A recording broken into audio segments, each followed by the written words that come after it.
2023 में अब सिर्फ 2 दिन बाकी हैं। जी हाँ, 2 ट्रेडिंग दिन बाकी हैं, वैसे तो खैर 4 दिन बाकी हैं, लेकिन 2023 मार्केट्स के लिए बहुत शानदार साल रहा है। नई जोश, नई सोच और नई ऊर्जा के साथ हम 2024 का स्वागत करेंगे। क्या बाज़ार अगले साल भी 2023 जैसा ही पैसा बनाकर देगा या उससे ज़्यादा पैसा बनाकर देगा? और अगले साल के लिए किस तरह का ट्रेंड रहेगा? किस सेक्टर में सबसे ज़्यादा रिटर्न मिलेगा? इन सवालों का जवाब देने के लिए हमारे साथ जुड़े हैं मैराथन ट्रेंड्स पीएमएस के सीईओ अतुल सूरी। करीब 3 दशक का अनुभव रखने वाले अतुल सूरी टेक्निकल्स और फंडामेंटल्स में तालमेल बिठाने में माहिर माने जाते हैं और एक लॉन्ग टर्म ट्रेंड काफ़ी बारीकी से समझते हैं। तो उनसे जानते हैं आज मार्केट कैसा लग रहा है। Atul ji, good morning. और आपको सबसे पहले तो सीजन्स ग्रीटिंग और न्यू ईयर की ऑलरेडी एडवांस में ग्रीटिंग। 2023 ने बहुत पैसा बना कर दिया और मुझे याद है आपकी और मेरी जब बात हुई थी दिवाली पर, उसके बाद जब आप पिछले महीने भी आए थे और आपने लगातार कहा था कि ये बड़ी वाली तेज़ी है और इसमें हम जो गलती करते हैं वो एक पर्टिकुलर लेवल से देखते हैं कि इतना चला है, जबकि अगर हम 3 साल के एक ट्रेंड लाइन बनाएंगे तो शायद तेज़ी की तो अभी शुरुआत हुई है। करेक्ट। क्या 2024 के लिए वो व्यू अभी भी इंटैक्ट है? ये व्यू था पहले, वो हिंदुस्तान के लिए था, लेकिन जब मैं ग्लोबल चार्ट्स देखता हूँ तो मुझे एक्चुअली इसमें और कॉन्फिडेंस बढ़ रहा है। अगर आप ग्लोबल मार्केट्स देखें तो आप देखेंगे कि अब इनमें ब्रेकआउट शुरू हुए हैं। अगर आप S&P, डाउ, नैस्डैक देखें तो आप देखेंगे कि इंडिया एक मार्केट थी कि जो पहले एक ब्रेकआउट बना चुकी थी, इनफैक्ट फर्स्ट ग्लोबल मार्केट जिसने लाइफ टाइम हाई बनाया था। लेकिन अगर आप US मार्केट्स देखें तो आप देखेंगे कि इनकी तेज़ी अब शुरू हो रही है। तो अगर ये बैकड्रॉप लेके देखें तो अगर हम सोच रहे हैं कि 21,500 टॉप है या जो भी है, हम अपने आप को लिमिट कर रहे हैं। तो अगर हम इसकी एक स्टेप पीछे लें और देखें कि इसका कारण क्या है, इसका मेजर कारण अनुज ये है कि जो US में 10 ईयर बॉन्ड यील्ड्स हैं वो ऑलमोस्ट 5 तक पहुंच के वहाँ से घट रही हैं। 3.8 पर 3.88 चल रहा है और हमारा अंडरस्टैंडिंग है ये 3.3 तक सेटल होंगे। तो इस हिसाब से कि जब ब्याज इंटरेस्ट रेट्स कम होते हैं, पैसा इक्विटी में ज़्यादा फ्लो होता है, एक रिस्क ऑन मोड आता है और एक ग्रोथ का एक वापस एक साइकिल चलता है। तो इस बैकड्रॉप में मुझे लग रहा है कि ये जो US मार्केट्स हैं या दूसरी ग्लोबल मार्केट्स हैं, ये अब ब्रेकआउट शुरू कर रहे हैं, वहाँ पे तेज़ी शुरू हो रही है। तो मेरा अनुमान है कि ये आते साल में 18 से 20% जो है US जो मेजर इंडाइसेस है वहाँ से अपसाइड है। अगर ये बैकग्राउंड रखा जाए तो हमें नहीं लगता कि इंडिया में ऐसा कुछ मेजर कुछ नेगेटिव है कि ये ऐसा नहीं पार्टिसिपेट कर पाएंगी। तो मुझे लग रहा है कि जो पिछला साल था वो था डोमेस्टिक फ्लोज, डोमेस्टिक सेक्टर्स और डोमेस्टिक ग्रोथ। आई थिंक 2024 होगा वेरी लार्ज FII फ्लोज और ग्लोबल मार्केट्स की लीडरशिप होगी। तो उसमें ये बात है कि इंडिया आउट परफॉर्म करेगी, अंडर परफॉर्म करेगी, पहले ही हमने डिस्काउंट करा है, ये सब इश्यूज जो है हम साल में उसको नेगोशिएट करेंगे। बट माय अंडरस्टैंडिंग और मेरी समझ है कि ग्लोबल इक्विटी बुल मार्केट अब शुरू हो रहा है। ग्लोबल इक्विटी बुल मार्केट अब शुरू हो रहा है, तो एक काम करते हैं फिर। तो इस ग्लोबल इक्विटी बुल मार्केट में एक तो आपके डाउ और नैस्डैक पर क्या टारगेट्स हैं और यहाँ पर निफ्टी और बैंक निफ्टी पर क्या टारगेट्स हैं? तो अगर आप देखेंगे US में 3 बड़े लार्ज इंडाइसेस हैं, डाउ है, नैस्डैक और S&P 500 है। तो पहली चीज़ मेरी ये ऑब्जर्वेशन रही है कि इस टाइम इनमें से जो first breakout to life time high है वो है डाउ जोन्स इंडस्ट्रियल एवरेज, ना कि नैस्डैक जहाँ पे सबसे ज़्यादा मोमेंटम है। नैस्डैक अब भी 7 से 8% लाइफ टाइम हाई से है, S&P शायद 1% लाइफ टाइम हाई पे है। तो जो भी स्टॉक, जो भी मार्केट पहले ब्रेकआउट होता है वहाँ पे लीडरशिप क्वालिटी होती है। तो ये मैंने बहुत साल बाद देखा है कि जो इंडस्ट्रियल्स है वो लीडरशिप कर रहे हैं। तो इससे हमें एक सेंस आता है कि कौन सा सेक्टर, एक तो मार्केट की बात हो गई जहां मैंने कहा 18 से 20% अपसाइड दिख रहा है, बट उसके अंदर भी अगर आप देखें तो मुझे लग रहा है कि जो इंडस्ट्रियल्स है, इंडस्ट्रियल सेक्टर है, इंडस्ट्रियल स्टॉक्स है, वहाँ पे लीडरशिप आएगी। और ये इंडिया पॉइंट ऑफ व्यू से भी इम्पोर्टेंट है, इकोनॉमी से रिलेटेड है इसके लिए। बिल्कुल बिल्कुल। जो इंडिया में जो जैसे हम बात कर रहे हैं, काफ़ी देर से बात कर रहे हैं, कैपिटल गुड्स, इंफ्रा, ये सब की बात कर रहे हैं। और दूसरी बात इनमें ये इंटरेस्टिंग फैक्टर है कि ये 10-10 साल चले नहीं थे। बिल्कुल। जैसे अब आज सब PSU की बात करें, लेकिन PSU तो 20 साल से नहीं चले सेक्टर। बिल्कुल। तो क्या होता है कि जब सेक्टर 10 साल नहीं चलते हैं और जब वहाँ पे तेज़ी आती है वो 1 साल 1.5 साल में नहीं एंड होता, वो काफ़ी लंबी चलती है। अगर आप देखिए, हम कैप गुड्स इंजीनियरिंग की बात कर रहे हैं तो एक्चुअली लार्ज कैप में सिर्फ एक ही है, L&T। उसके छोड़ के आप देखेंगे कि अगर हमें मुझे कैप गुड्स, इंजीनियरिंग, इंफ्रा में लेना है तो मुझे मिड कैप में जाना ही पड़ेगा। तो ये एक जो मिड कैप स्मॉल कैप की रैली की भी बात कर रहे हैं, क्योंकि जो सेक्टर चल गए हैं, खासकर प्राइवेट बैंक्स और आईटी पिछले डिकेड के बेस्ट परफॉर्मर थे, आज इन्होंने जाके टॉप स्लॉट ले लिया है निफ्टी में, ऑलमोस्ट 50% वेटेज इन्होंने घेर लिया है। बिल्कुल। अब अगर ये आराम करेंगे तो इस हिसाब से जो तेजी होगी वो स्मॉल और मिड कैप में होगी। जो लोग देख के लग रहा है सबको कि बहुत बबल है, मुझे नहीं लगता ये बबल है, ये और भी आगे जा सकता है।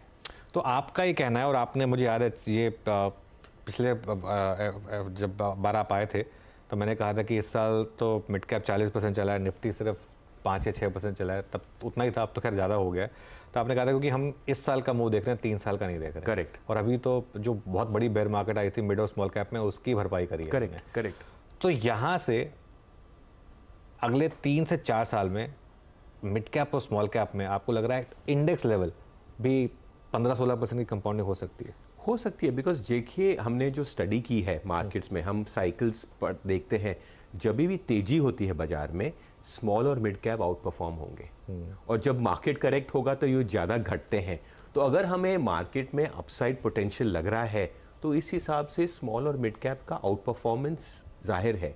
क्वेश्चन है कि शायद थोड़ा बढ़ गए हैं, शायद थोड़ा साइडवेज चले जाएं, शायद छोटा करेक्शन, वो तो छोटे 1 हफ्ते 10 महीने की बात नहीं हो रही है, ये एक लार्जर ट्रेंड की बात हो रही है। तो बहुत से लोगों को लग रहा है कि यहाँ पे बबल हो गया है, मुझे नहीं लगता है यहाँ पे बबल आ रहा है। एक तो इनमें अर्निंग्स आ रही हैं, दूसरी बात ये है कि इनके पास 18, 19, 20 बहुत ख़राब टाइम था, ये तो अब उसका जो है कैचअप कर रहे हैं, और अभी भी फ्रॉथ होने को टाइम है।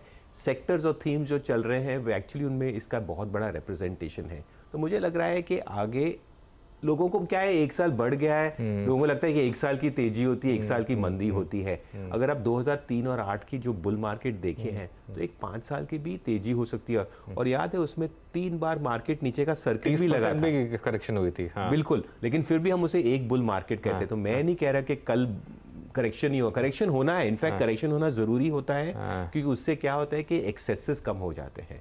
तो मुझे लग रहा है कि एक स्ट्रक्चरल थीमेटिक रैली है ग्लोबली, और ये इंडस्ट्रियल्स में ज़्यादा पार्टिसिपेशन हमें मिलेगा। ओके, चलिए ठीक है, ये बात हो गई। तो mid caps, small caps, industrials, तो क्या अब हम जो हमारे पुराने हीरो रहे हैं, for example HDFC bank, correct, जिन्होंने 3 साल से कुछ नहीं करके दिया, हालांकि 1 महीने में ये भी चला है 10%, करेक्ट, इनको भूल जाएं या फिर ये भी बस रेस्ट ले रहे हैं और दोबारा फिर मुंह दिखाएंगे? नहीं, मेरे हिसाब से कि इनके लिए पिछला साल कुछ अनस्पेक्टेक्युलर रहा, ये साल उससे बेहतर रहेगा, क्योंकि इसका कारण है कि ये जो FIs हैं, आप देखेंगे कि ऐसा नहीं है कि FI को इंडिया पसंद है नापसंद है, इनके जो फ्लोज हैं वो बहुत डिपेंडेंट है कि आपके इंटरेस्ट रेट्स क्या चल रहे हैं, बाकी ग्लोबल मार्केट्स क्या कर रही है। तो मैंने देखा है कि जैसे हमने बॉन्ड यील्ड्स की बात करी, जब बॉन्ड यील्ड्स बढ़ते हैं कॉस्ट ऑफ कैपिटल बढ़ता है, तो एक रिस्क ऑफ मोड होता है, इमर्जिंग मार्केट्स से आउटफ्लोज होते हैं, जो हमने पिछले साल देखा है। जैसे बॉन्ड यील्ड्स घटे हैं पिछले 1-1.5 महीने में, आप देखेंगे कि दिसंबर में रिकॉर्ड FI फ्लोज आ रहे हैं। बिल्कुल। और मुझे लग रहा है कि आते साल में FI फ्लोज एक रिकॉर्ड बनाएंगे, इंडिया का हाईएस्ट FI फ्लो 2024 में आएगा, मुझे ऐसे लगता है। तो उस कारण जो ये जो लार्ज कैप्स हैं जिन्होंने अंडर परफॉर्म किया है, इनमें भी रैली आएगी। बट इनमें रैली आएगी ये मतलब नहीं कि स्मॉल और मिड कैप नहीं चलेंगे, ये एक ब्रॉड बेस्ड रैली चल रही है। और एक्चुअली जो लार्ज कैप जिन्होंने अंडर परफॉर्म किया है, क्योंकि FI की कांस्टेंट सेलिंग थी, अब मुझे लगता है कि वो भी उनका पार्टिसिपेशन ऑलरेडी आप दिसंबर में देख रहे हैं कि जैसे FI फ्लोज आए, ये स्टॉक्स ने है कि काफ़ी अच्छा दिसंबर मंथ दिया है। ओके, काफ़ी अच्छा दिसंबर मंथ दिया, बिल्कुल। और मेरे ख्याल से अगर ये ट्रेंड कंटिन्यू किया तो 2024 में 5 लाख करोड़ तक भी आ सकता है FIs का, मतलब इस लेवल का पार्टिसिपेशन आ सकता है। और ये बात मुझे बहुत इंटरेस्टिंग है कि अगर डोमेस्टिक के SIP फ्लोज आते रहे, FI की भी बाइंग आती रही, अगर दोनों बायर हो गए, लास्ट ईयर क्या था, एक सेलर था एक बायर था, दोनों बायर हो गए तो उसका क्या इम्पैक्ट होगा? मुझे लगता है कि इसका जो सप्लाई आएगी वो इंडियन प्रमोटर्स करेंगे। हाँ, पूरा का पूरा। आप देखोगे कि रोज एक IPO बनेगा, और इसके साथ जो फ्लो QIPs, OFS गवर्नमेंट बेचेगी। तो जो सप्लायर जो अगले साल का होगा, मुझे लगता है इंडियन प्रमोटर्स होंगे, क्योंकि इनको क्या है कि जैसे लिस्टिंग हो रही है, जैसे रिस्पॉन्स आ रहा है, तो यहाँ पे तो लाइन लग जाएगी। तो मतलब आपका ये मानना है कि ये लोग जो हैं जो एफआईआईज बाय करेंगे वो और डीआईएस बाय करेंगे, जरूरी नहीं है कि उससे मार्केट में बबल हो, क्योंकि एक सप्लायर भी होगा, सप्लायर भी होगा कहीं ना कहीं से सप्लायर, क्योंकि अगर सप्लायर नहीं हो तो बबल हो जाएगा और ज़्यादा दिन टिकेगा नहीं। अगर आपकी डिमांड है तो सप्लाई अपने आप आएगी। और इंडिया में आप देखेंगे कि ये जो प्राइवेट इक्विटी मार्केट है, यहाँ पे बहुत कंपनियां तैयार हैं, और अगर आप मैनेजमेंट्स को मिले तो बहुत से तैयारी में है लिस्टिंग करने के लिए, एक दूसरे को देख के कोई पीछे नहीं हटता। ओके, बिल्कुल शानदार मोमेंटम रहा है खैर यहाँ पर मार्केट में। अच्छा, फिर एक दो और सेक्टर्स की बात करते हैं। खैर हमने इंडस्ट्रियल्स की बात कर ली, लेकिन एक मैं अलग से स्पेस पिक कर रहा हूँ, सीमेंट में आज शानदार तेज़ी है और लगातार रही है। बिल्कुल। और सिर्फ एक वो अंबुजा एसीसी को छोड़ दें, वो अदानी फैक्टर की वजह से, तो सब स्टॉक्स में 50 से 60% क्वाइटली गेंस दिए हैं। ऐसा नहीं कि एक ही दिन में 10% चल गए, लेकिन क्वाइटली ये कंटिन्यू करेगा। और अगेन ये पूरा का पूरा इकोनॉमी का ये बिल्कुल ये इकोनॉमी का फैक्टर है। जैसे आप देखेंगे सबसे वैसा ही एक और सेक्टर की बात करूं जो हम जो एक 2008 के बाद जो मतलब डॉग सेक्टर रहा है, वो है रियल एस्टेट। एक्चुअली 2023 का परसेंटेज वाइज मेरे ख्याल से, मैंने उसके आंकड़े नहीं देखे, but as a percentage highest sectoral gain शायद रियल एस्टेट में होगा। तो इस हिसाब से क्या होता है कि ये सब सेक्टर्स जो हैं ये चलते हैं, ये शायद इतने ग्लैमरस या लाइमलाइट में नहीं आते, बट आप देखेंगे इनके बारे में 6 महीने साल बाद सब बात होगी। बट घूम फिर के जो थीम है वो थीम है इंडस्ट्रियल्स, वो थीम है इंफ्रा, वो थीम है इंजीनियरिंग, और ये सब जो रिलेटेड प्लेज हैं which is domestic facing economy, जो डोमेस्टिक तेजी है, इंडस्ट्रियल है। आप देख लीजिए, आप आज न्यू ईयर चल रहा है, अब बाहर देखिए पूरे देश में ट्रैफिक जैम है, इतना कंजम्पशन चल रहा है, भले मनाली हो, भले गोवा हो, भले बैंड्रा हो, सब जगह 1.5, 2, 5, 7 घंटे का, बॉम्बे पूना भी देख लिया 8-8 घंटे लग रहे हैं। तो इस हिसाब से क्या दिख रहा है कि मुझे लग रहा है कि लोग बाहर आ रहे हैं, एक ऑप्टिमिज्म बहुत है, और उस हिसाब से ये बूम इकोनॉमी में ट्रांसलेट होगा ही होगा।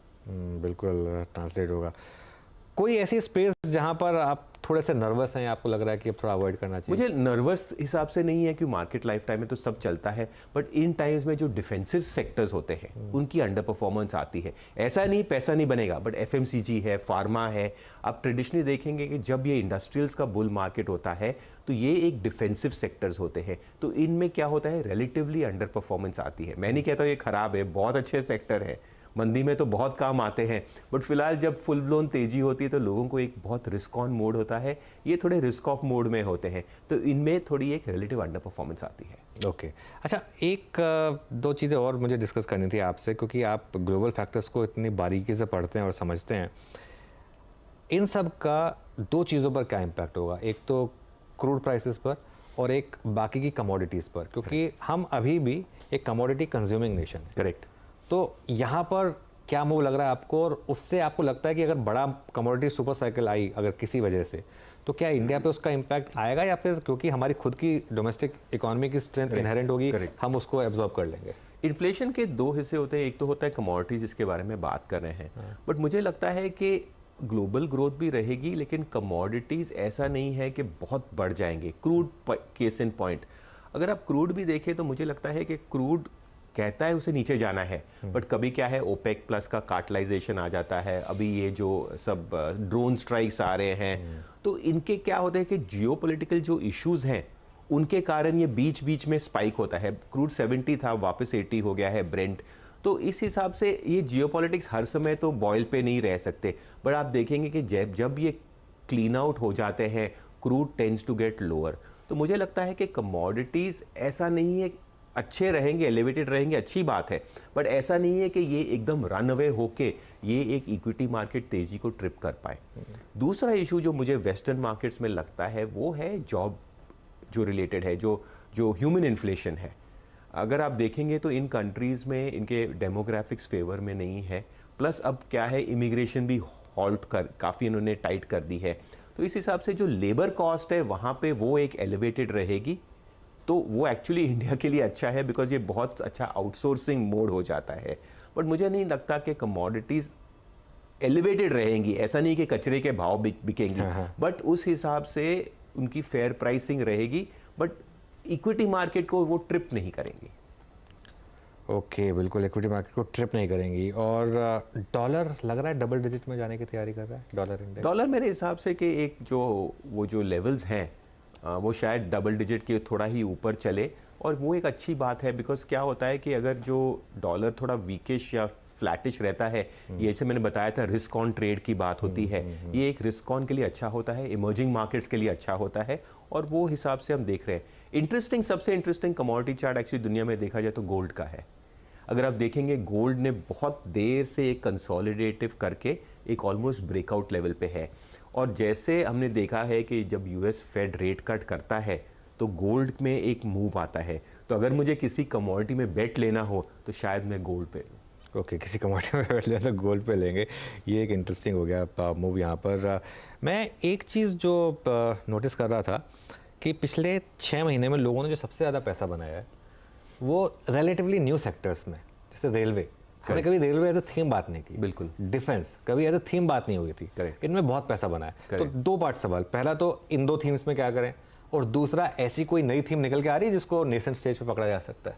मेरे हिसाब से कि ये 2 सेक्टर जो हैं, लोगों ने इनको ना जैसे कान पे हाथ रखे कि इसमें कभी करेंगे नहीं, क्योंकि पिछले 20 साल से ये स्टॉक लिस्टेड तो हैं बट इनमें पैसे कभी नहीं बने हैं।